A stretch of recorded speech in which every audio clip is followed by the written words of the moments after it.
Hello, Coppell High School Band family and friends. This is Mr. Miller. This is our meeting to talk a little bit about the trip. We mentioned this at the Band Booster Board meeting that took place earlier this evening, and just wanted to recap all of our thoughts on the trip. Our annual band trip will take place May 18th through 21st of next year of 2017. We are traveling to South Padre Island and talking with several of our alumni as well as alumni parents. This South Padre trip, which is one the band did 5 or 6 years ago. Many of them say it was their most enjoyable trip of their high school career, and certainly as parents, this is one that is very safe, it's very easy to do, and is very enjoyable for our student performers. I first wanted to talk about our choice on dates. We chose to schedule it after all of the AP testing and IB testing is complete, so that your student isn't having to carry a bunch of books with them and study on the trip and do those things. But this is Thursday, Friday, Saturday, and Sunday, and it's the Thursday that is after all the AP testing ends. It ends on the previous Friday. IB testing ends on the previous Tuesday. So this gives us an opportunity to get off campus a little bit during a time when hopefully your child is not too academically stressed. As I mentioned, we're traveling to South Padre Island. It was interesting in polling our students how few of them have been to one of Texas's most southern points, and it's a really beautiful location to have them have a performance and a little bit of opportunity for some fellowship and some enjoyment. On Thursday, May the 18th, we'll depart in the morning. We'll leave from the high school. We're taking charter buses. We'll stop for lunch on our way down. It's a fairly long drive. It's about 9 hours. And once we arrive on site on our travel day, we'll just do dinner at the beach and by the pool.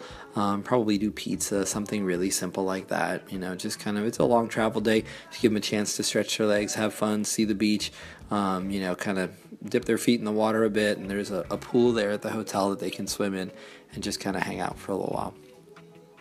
This shows you a view of South Padre Island. It's like I said, if you do a little research on it, you'll see that it's a kind of one bridge over there island. The bridge is at the far northern edge of this picture, and then the island stretches this way. And it's a really beautiful place and a nice little community that's built around tourism and travel. And so they do a really nice job for lots of our student groups going through there. We'll be staying at the Schlitterbahn Beach Resort. This is a fairly new resort. It hasn't been open for very long, and it's owned by the same company that owns the Schlitterbahn water parks, both in New Braunfels as well as in South Padre, and it's actually connected to it, which makes our travel and all of that really easy once we arrive on site. But you can do a little research about the hotel and see what you think, but we think it'll be a great value as well as a great opportunity for our students to stay in a fairly new hotel.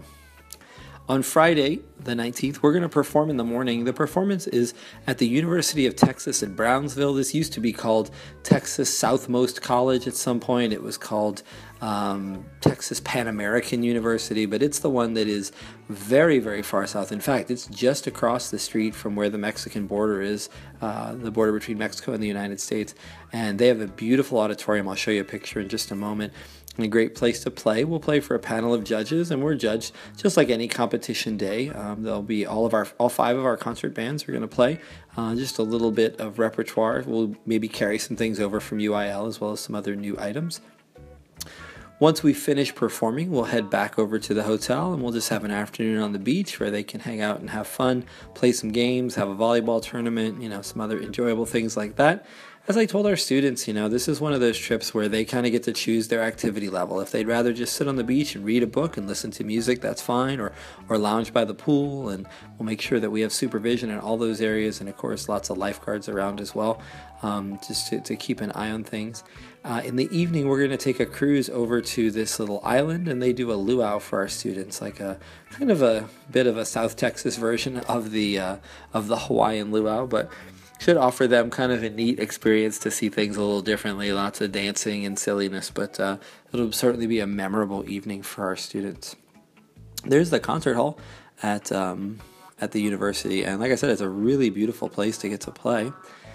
This is a sandcastle that I built. No, not really, but it is a cool sandcastle on the beach there that they have during the summer in one of their festivals.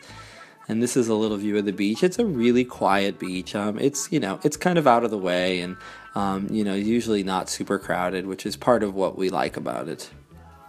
On Saturday morning, we'll have a little bit of morning time at the beach, and again, we'll have some flexible, if they want to wake up early and go for a jog as the sunrise, we're open for that, and if they would rather just kind of rest a little bit, take the morning in, that's fine. This isn't meant to be a super high energy trip by any stretch. It's meant to just be fun and enjoyable. We'll transition over to the water park, which is just adjacent to our hotel. It's just a short walk over. And at the water park, which I'll show you pictures of in a moment, there's just about everything from the lazy river to all the fun and exciting water slides to some little kind of whitewater rapids things. There's lots of lifeguards around. It's a very safe place. They do a great job with large student groups. I've been there, I think, 3 times now with different groups over the last 10 or 15 years. As well, the kids will get lunch there. They give them a wristband that they'll take off after they do lunch, and then another wristband for dinner there.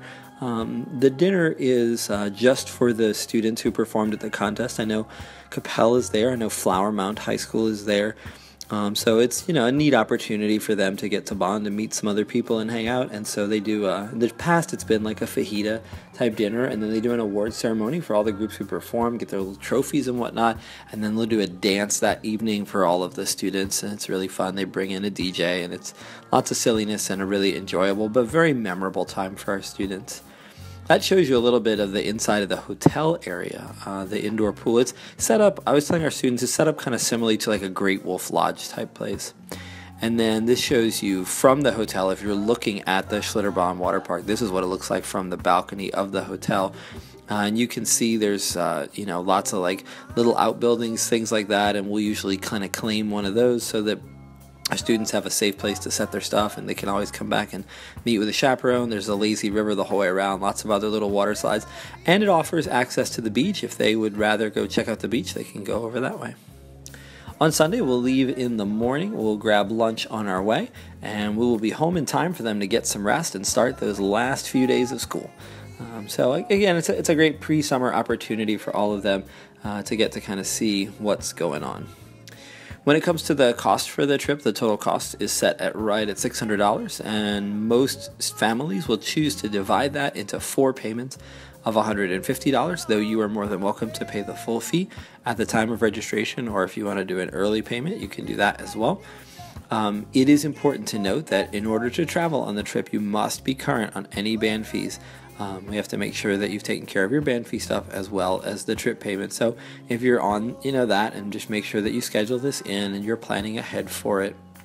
Realistically speaking, I think both as a parent and as a band director, I think that these trips teach our kids incredibly valuable lessons that they really honestly couldn't learn anywhere else about what it is to travel, to be out away from home without your parents there. As we begin thinking about them transitioning off to college and doing these things, having the ability to know what it's like, the challenges of staying in a hotel and of dealing with all the other kind of little things that come up when you're traveling, the things that go right and that are really fun, and the things when something goes wrong and you have to deal with that. I think those are skills that they're not going to learn in the traditional classroom education, but as they get to college, it's something that often comes up through their social organizations, fraternities, sororities. It comes up in their involvement in community service stuff where they're going to be traveling, and I think their ability to do it without mom and dad to back them up on the trip, without mom and dad, they've got a good safety net with chaperones and staff and directors, but I think having that flexibility and that option is just so really nice for our students, and I think it creates a great experience as well. It's a great reward for the end of the year. I was telling a group of students today that a lot of times at this age, I know certainly for our family, a lot of times grandparents will go, what does the teenager want for his birthday or as a gift around the holidays? And I think one of the cool things you can do is, aunts and uncles and grandparents can certainly chip in for the trip and make it part of a gift, and it's something that they're giving them more than just like material items, but it's something that's going to be memories that last a lifetime. While I jokingly said I wish that their pre-AP, pre-calculus class would be the most memorable aspect of this school year, I think for many of them it's things like the marching contests and stuff like these types of trips and the bonds that are forged and what they learn about themselves. So if you have any questions, please reach out, but we sincerely hope that all of our students will take advantage of the opportunity to do this trip and look forward to hearing from you soon.